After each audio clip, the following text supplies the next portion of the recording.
Hello, thank you for watching this video. So in this video, we're doing question 1 of November 2022, question paper mathematics paper 2. And the topic is statistics, right? I'll read question 1 statement and then answer the questions that follow. So here's the statement, let's go. They're saying the matric class of a certain high school had to vote for the chairperson of the RCL, which is the representative council of learners. The scatter plot below shows the IQ, which is the intelligent quotient, of 10 learners who received the most votes and the number of votes they received. No problem. So they're telling us that at this high school, the matric class was voting for the chairperson of the RCL. So after the voting was done, they went to the ballot papers, right, and selected the top 10 students that received the most votes, the top 10 candidates that received the most votes on their ballots, right? No problem.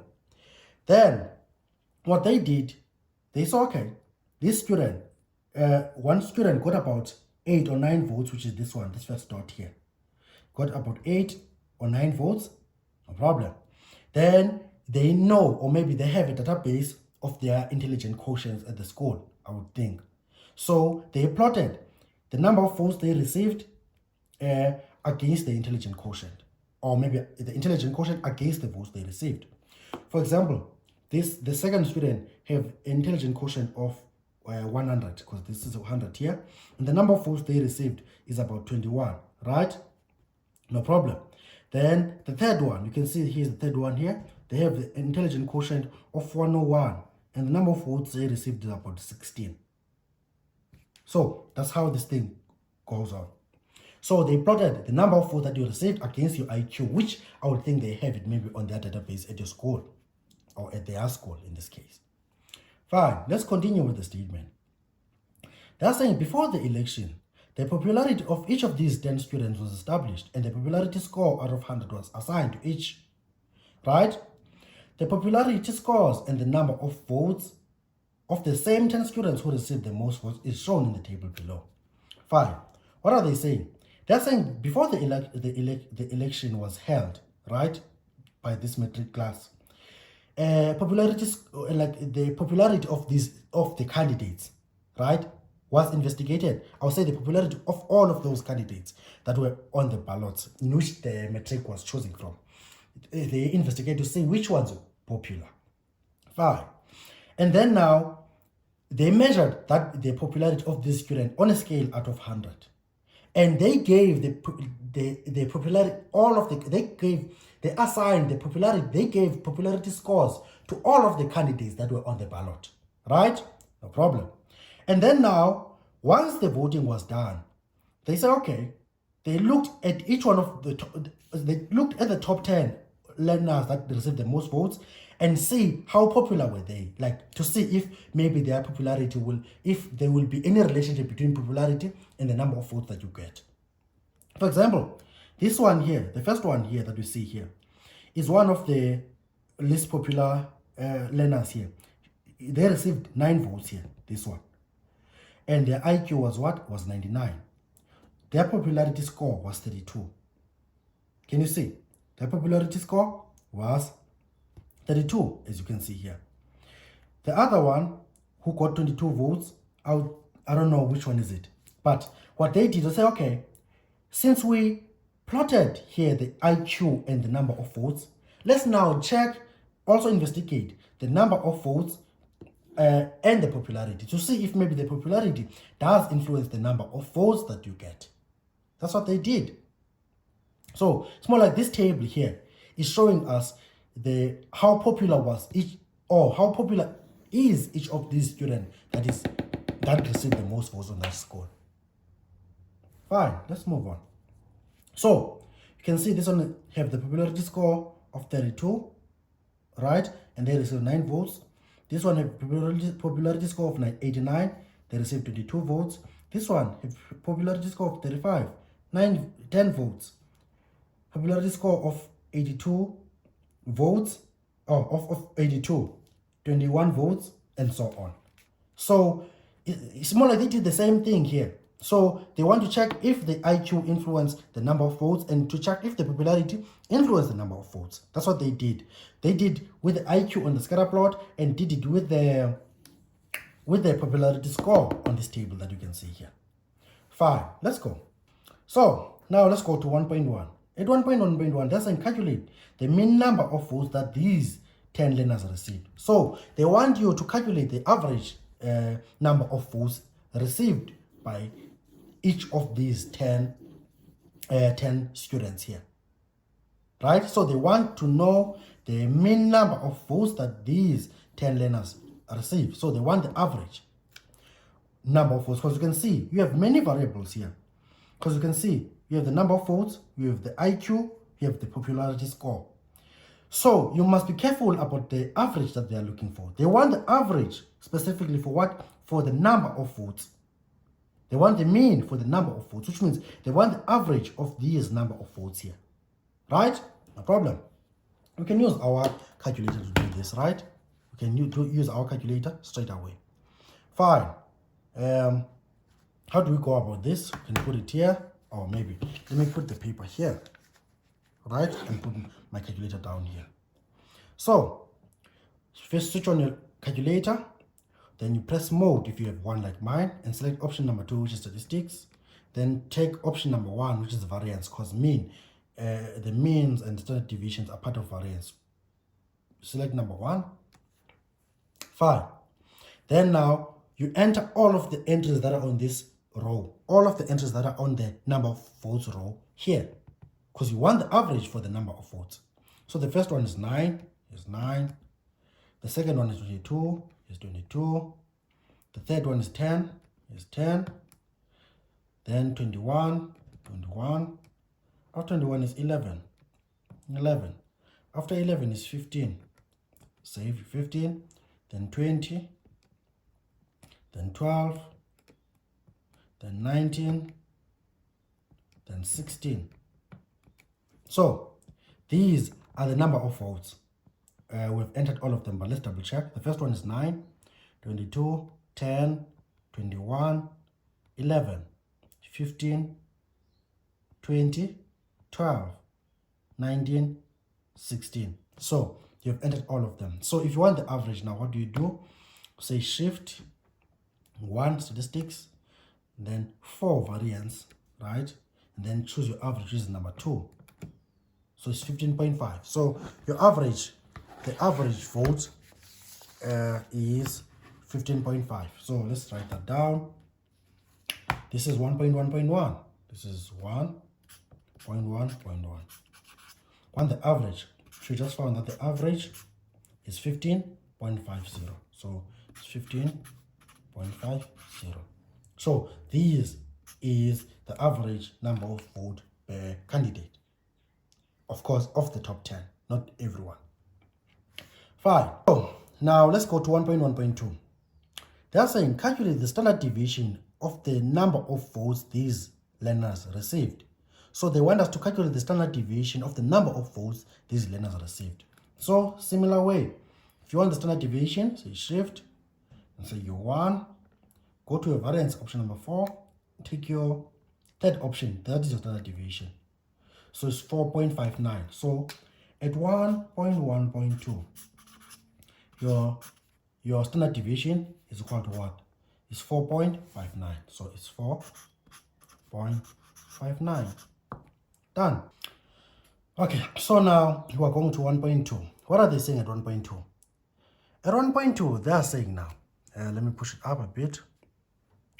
At 1.2, they are saying the learners who received fewer votes than 1 standard deviation below the mean were not invited for an interview. How many learners were invited? Let me read this thing again.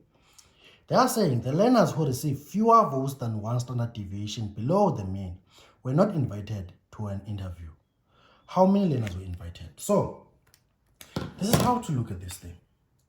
So I always draw a line like this. Here I'll put my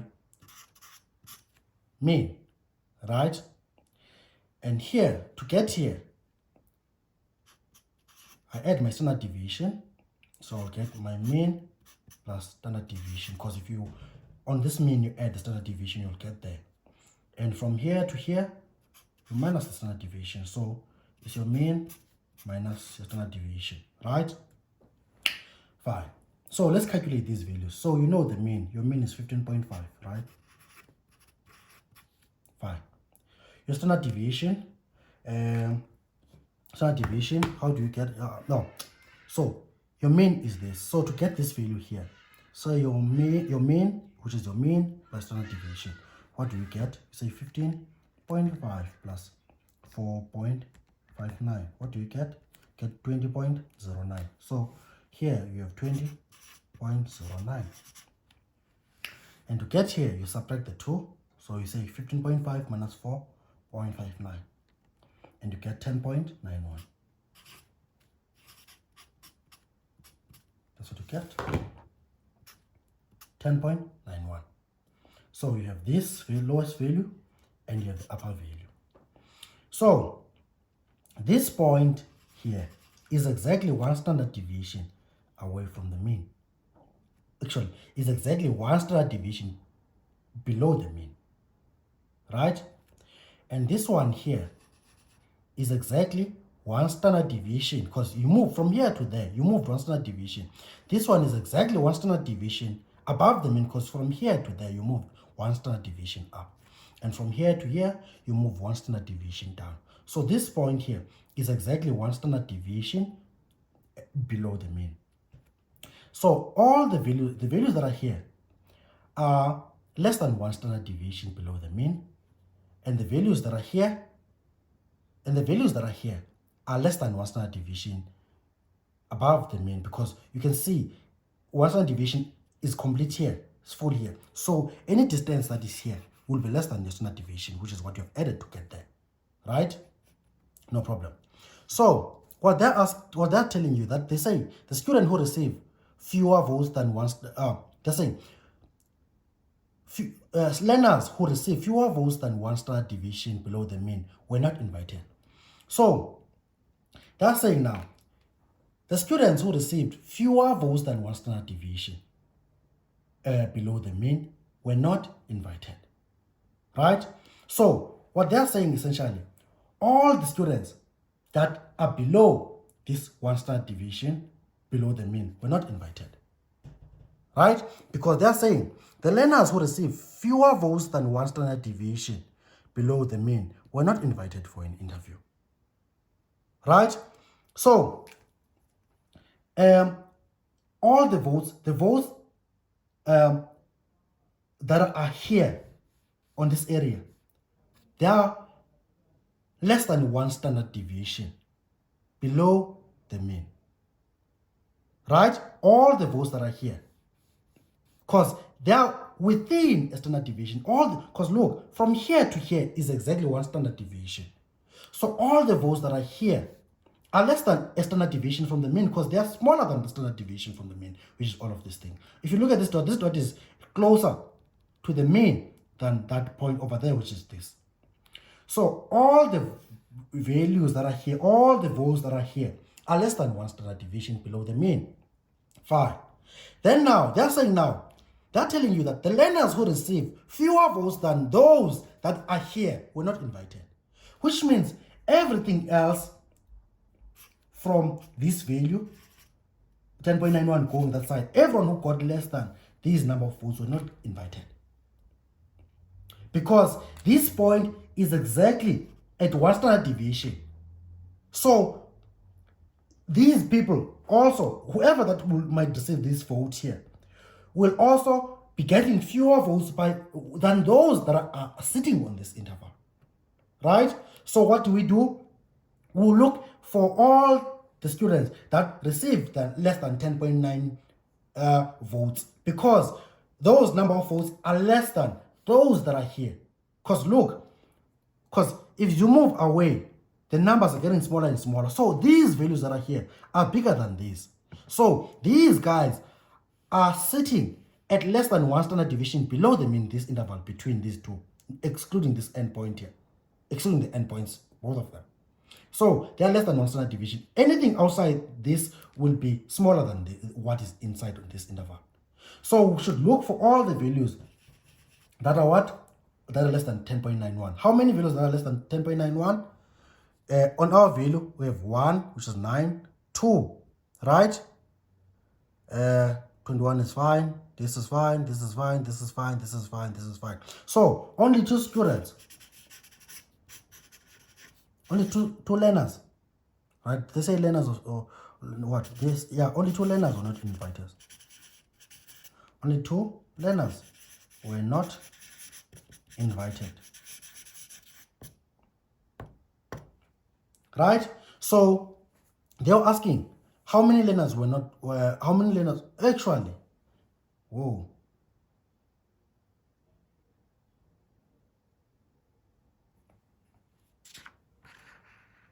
Oh, actually, this is a mistake. This is a mistake here. Okay, so now, as I said, we're going to take all the so now we're going to exclude all the learners that will get less than 10.91 number of votes, right? So let's go and look there. So 1, 2. So there's only 2. So there are only 2 students that received less than 10.91 number of votes. That one that got 9 and the other one that got 10, right? Which means now, if these 2 were not invited, the 9 and 10, how many students were left? There were 10, right? There were 10 students there, which means 8 learners were invited for an interview. 8 learners were invited for an interview. That's it. 8 learners were invited for an interview. 8 learners were invited for an interview. Because 2, they received less than these guys that were less than 1 standard deviation below the mean, because they are both on the other side. So you would need to move more than 1 standard deviation below the mean to get to this. Right? So 8 learners were invited. So we're done with 1.2. We're going to move to 1.3. What are they saying at 1.3? At 1.3, they're saying determine the equation of the least squares regression line for the data given in the table. So they want us to find the equation of the least squares regression line, right, for the data given on the table. Fine. So we're doing 1.3. What you need to keep in mind is that your X represent your popularity score, right? Score, your X. And your Y represent what? The number of votes.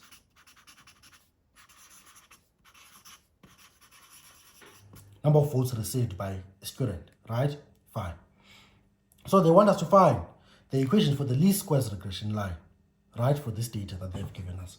So what do? We use our calculator still. Say your mode, then you say statistics. Then now, the equation for the least squares regression line is in the form y is equal to a plus bx, right? It's in this form. So you know it, that it should be in this form. So when you look at these, you can see that the second option resembles the equation of the least squares regression line. So you take it. You take option number 2. Taken. Then on the X column, you're going to put a popularity score, which is the first row. And on the Y column here, you're going to take the number of votes, which is the Y. Right? Let's start with the popularity score. The first one, 32, 89, 35, 82, 50, 59, 81, 40, 79, 65. Right? So it's 32, 89, 35, 82, 50, 59, 81, 40, 79, 65. Right? Then let's go to the number of votes. It's 9, it's 22, it's 10, it's 21, 11, 15, 20, 12, 19, and 16, right? So I've added all of them. Let me check them. It's 12, it's 9, 22, 10, 21, 11, 15, 20, 12, 19, and 16. So it's all of them. Once you're done, say shift, and say option 1. Then you choose option number 5 here on this list, regression 5. Then you want your A is option number 1, which is this. So you get that your A is equal to 1.77, right? What is your B? Do the same thing to find your B. Say shift, statistics, your B, option number 5, then B. So your B is 0.22. 0.22. Therefore, the equation for the least square regression line for that table is y is equal to A, which is 1.77, plus 0.22, because that's B. So we're done with this thing, right? Remember that the y is the number of votes, and the x, which is here, is the popularity score. Then we move on to 1.4. What are they saying at 1.4? 1.4, they're saying predict the number of votes a learner with a popularity score of 72 will receive, right? So we're given, what are we given? We're given, they want us to find the number of votes. What is the number of votes? The number of votes is y. If a learner has a popularity score of 72, so the popularity score is x, which is your x is equal to 72. That's your popularity score. So they want to know, or to estimate, what would be the number of votes a learner with a popularity score of 72 would receive.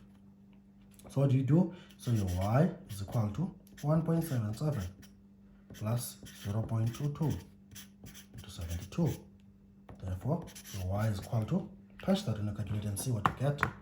1.77 in plus 0.22, right, times 72.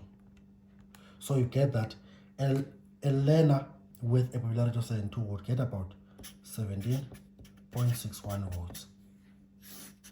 These are more or less the number of votes that that student would receive, right? No problem.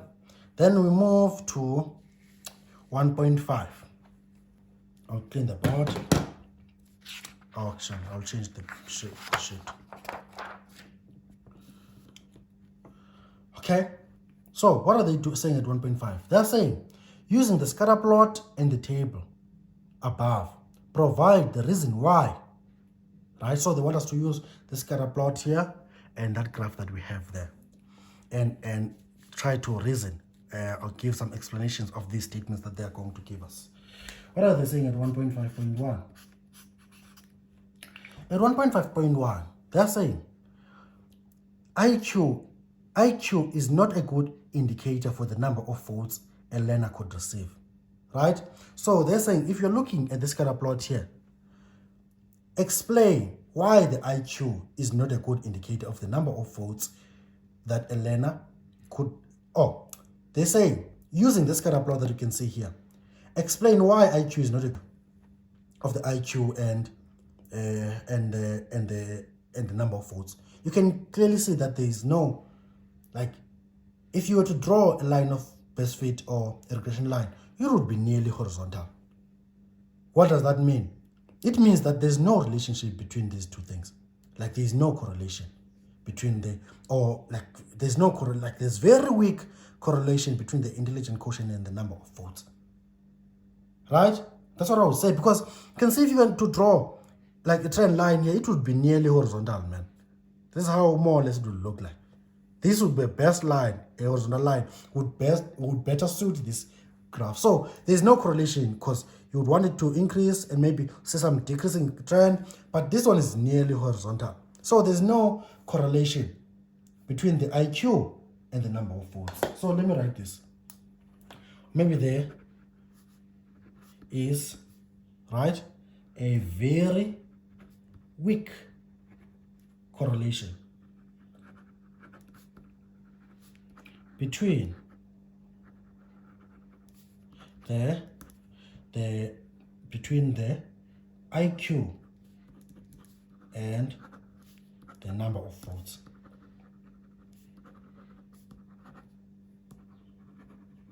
So there's no relationship there. Like there's no clear-cut relationship.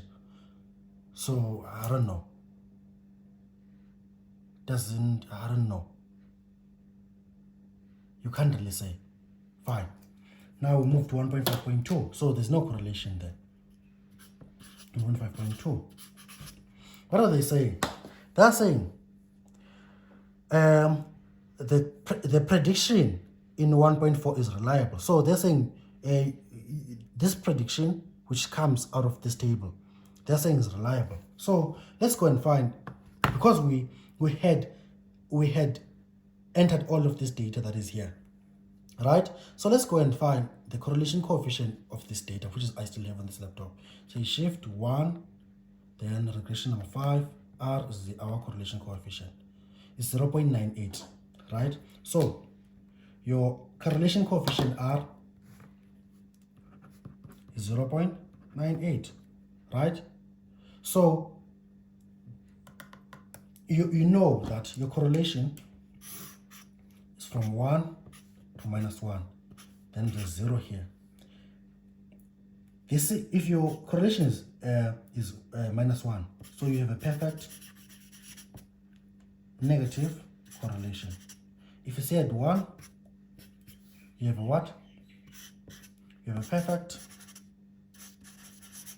positive correlation. So there's clear-cut relationships here, right? Fine. For that one, because there was there's no clear-cut relationship between the IQ and the number of votes, I think it would be close to 0. So now let's move on. So I'm saying now, they're saying, explain why this prediction is reliable, the prediction that we did at 1.4, by saying that the person with a popularity of 72, because we said the person with a popularity of 72 will get about 17.61 votes. Fine. So they want us to reason for that. But here, look at the correlation, right? Is 0.98. It's very close to 1. Very close to 1, 0.98. So that means we have a very positive, strong correlation, right?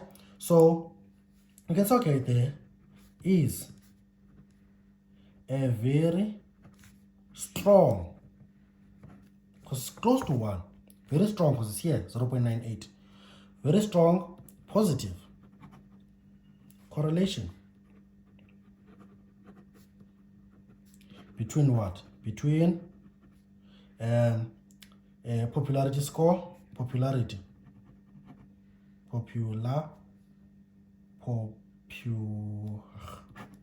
between popularity score and the number of votes.